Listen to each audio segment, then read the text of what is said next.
Welcome back to the Mortgage Marketing Update. I'm Brian DeMarie. I'm a loan originator with Union Home Mortgage and the DeMarie lending team. So let's talk about some jobless claims. Headline numbers all look good, and initial claims of people filing for the very first time down 684,000. It's the first time it's been below 700,000 in quite a while. Continuing claims also down 264,000 to 3.9 million.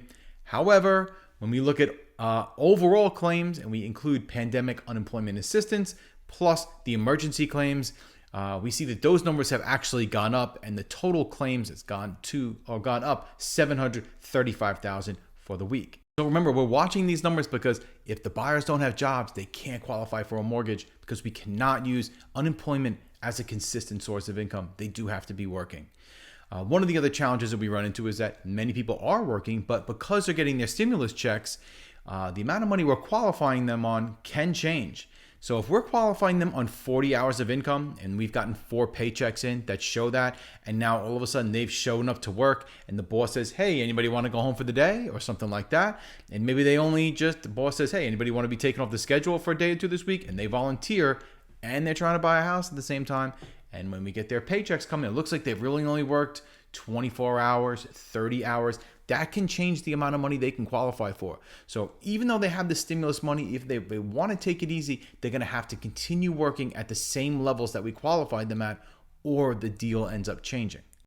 So on Pinterest, travel-related searches are up 60% year over year. You know what that means here in Central Florida. They're definitely going to be targeting Disney World.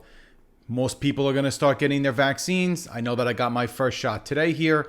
But Pinterest has just added a couple of different personas. They call them travel persona, bucket listers, foodie traveler, memory makers, just to name a few. You know, at Disney, they are big on making the memories. I'm sure you've heard that term before.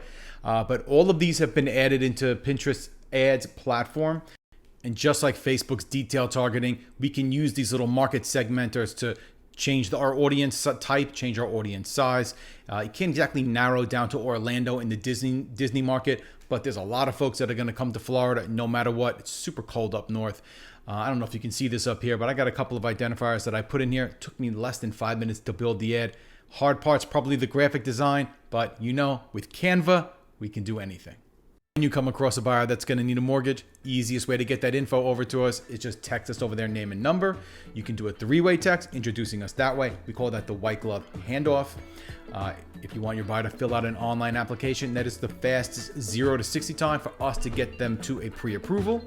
And all of these videos are backed up on YouTube. All you got to do is type in my name. Got some old classes backed up there as well. Definitely want to get as educated as possible so you know how to talk to your buyers. Check us out on Instagram. Talk to you soon.